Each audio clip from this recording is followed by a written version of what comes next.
El 17 de enero de 2026, una familia en Bogotá comenzó a vivir una pesadilla. Un niño de apenas 9 años, identificado como Adrián Matías Pinzón, había desaparecido. Lo que inicialmente parecía una desaparición que requería una búsqueda urgente, terminó convirtiéndose en una tragedia. Adrián había sido visto acompañando a su padre. Según los reportes publicados después, ambos habrían salido para realizar lo que parecía ser una actividad familiar, pero después de ese momento, los teléfonos dejaron de responder y la familia perdió el contacto con ellos. Cuando un niño desaparece, cada minuto puede ser importante. Por eso comenzó la búsqueda. Familias y autoridades intentaron establecer dónde había estado Adrián y su padre. Se realizaron posibles recorridos y se inició la investigación. Durante varios días no hubo respuestas, hasta que en la madrugada del 22 de enero ocurrió el hallazgo que cambió completamente el caso. Los cuerpos de Adrián y su padre fueron encontrados en una zona boscosa del barrio Los Laches, en Bogotá. El niño había sido localizado sin vida y junto a él estaba su padre. La pregunta que todos tenían era,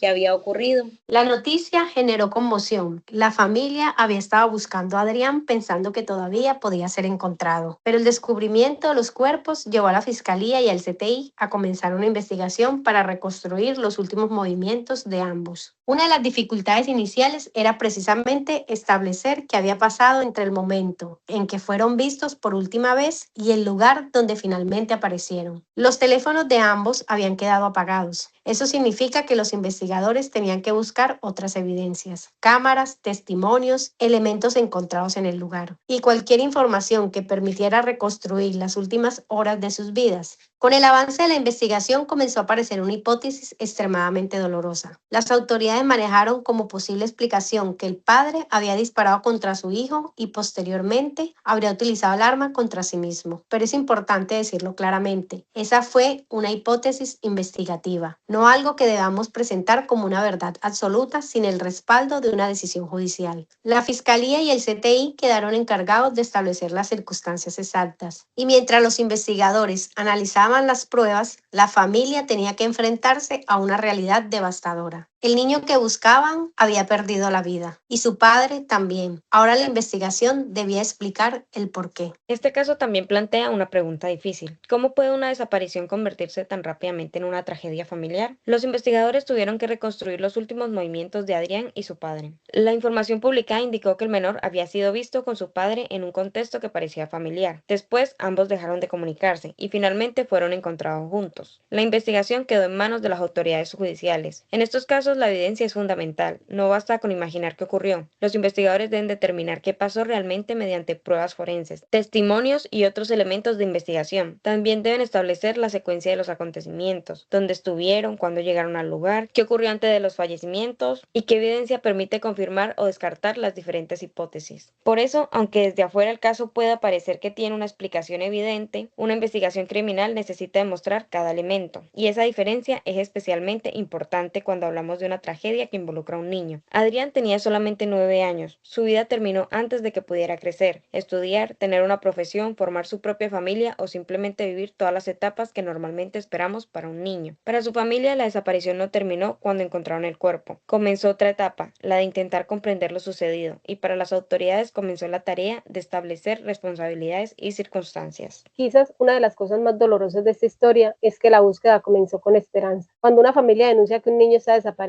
todavía existe la posibilidad de encontrarlo. Se revisan calles, se preguntan testigos, se buscan cámaras, se comparten fotografías. Todos esperan una llamada, una pista, una señal. En el caso de Adrián, esa esperanza terminó el día que encontraron su cuerpo. Pero una investigación no termina necesariamente con un hallazgo. También debe responder preguntas. La Fiscalía y el CTI investigaron las circunstancias de las personas fallecidas y las hipótesis relacionadas con el padre. Y es importante que nosotros como espectadores sepamos diferenciar entre lo que está confirmado y lo que todavía forma parte de una investigación. Porque cuando contamos historias reales tenemos una responsabilidad. No estamos hablando de personajes de ficción, estamos hablando de personas reales, de un niño de 9 años, de una familia y de una tragedia que dejó muchas preguntas. Adrián no tuvo la oportunidad de contar qué ocurrió. Por eso las pruebas y la investigación son las que deben de reconstruir su historia. Mientras la justicia establece los hechos, queda una reflexión que va más allá de este caso. Cuando desaparece un niño no existe una búsqueda pequeña. Cada minuto cuenta. Cada cámara puede ser importante. Cada testimonio puede convertirse en una pieza fundamental. Y cada cada familia merece respuestas. Adrián Matías Pinzón tenía 9 años. Su desaparición duró varios días. Su búsqueda terminó con un desenlace trágico, pero conocer la verdad sobre lo ocurrido sigue siendo fundamental, porque una historia como esta no debería reducirse a un titular. Detrás del nombre de Adrián había un niño, y detrás de esa desaparición había una familia esperando encontrarlo. Esto fue Historia sin filtro. Nosotros seguiremos contando estas historias, sin rumores, sin inventar respuestas, sin olvidar que detrás de cada caso hay seres humanos. Nos encuentras en todas nuestras plataformas digitales como Historia sin filtro. También estamos en Spotify. Regálanos un like y comparte para que más historias como esta lleguen a más personas. Nos vemos en un próximo podcast.